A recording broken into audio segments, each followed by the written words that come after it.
হাসনাত আব্দুল্লাহ কাঁপাই দিতেছে একবার কাঁপায়া, ঠিক আছে।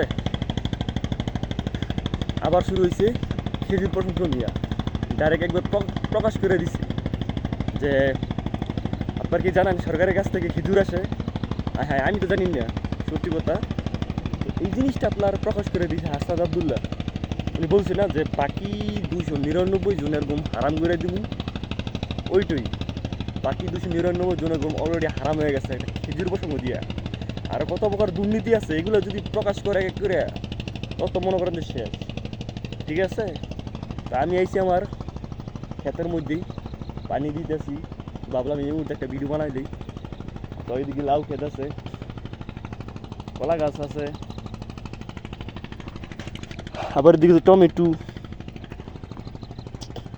তো ভাই ওইটুই যে যেটা করতেছে হাসনাত আব্দুল্লাহ, মনে করেন যে 1% মার থেকে শুরু হয়েছে, ঘুম হারাম আরও 99% আছে। হাসনাত আব্দুল্লাহ বাকি 299 জন এমপির ঘুম হারাম করবো।